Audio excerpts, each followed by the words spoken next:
ఆసక్తి ఉన్న వాళ్ళ కోసం చెప్తున్నాం.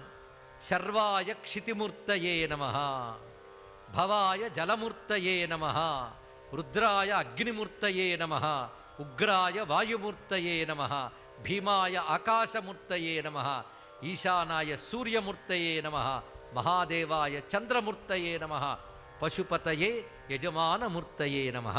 8 నామాలు అనుకుంటే మనలో 8 బయట 8 బాగుంటాయి. ఇప్పుడు ఒకటి తేలిపోయింది, మీరు జాగ్రత్తగా విన్నారు కదా, జాగ్రత్తగానే విన్నారు కదా. 8 శివుడని తేలిపోతే మరి నేనెవరు శ్రీచక్రం టీవీ చెప్పండి. ఇప్పుడు మీరు 8 శివుడు అయిపోతే మరి నేనెవరండి? పంచభూతాలు శివుడేట, చూపు శివుడేట, మనస్సు శివుడేట, నేను నేను అనుకున్నవాడు శివుడేట, మరి నేనెవరిని? శివోహం అంతే, శివుడే నేను. ఆ జ్ఞానం అప్పుడు వస్తుంది. ఇవన్నీ శివుడు అనుకోనంత వరకు అహంకారం. ఇవన్నీ శివుడని తెలిస్తే అహం బ్రహ్మాస్మి అయిపోతుంది. తెలుసుకోండి ఇక్కడ.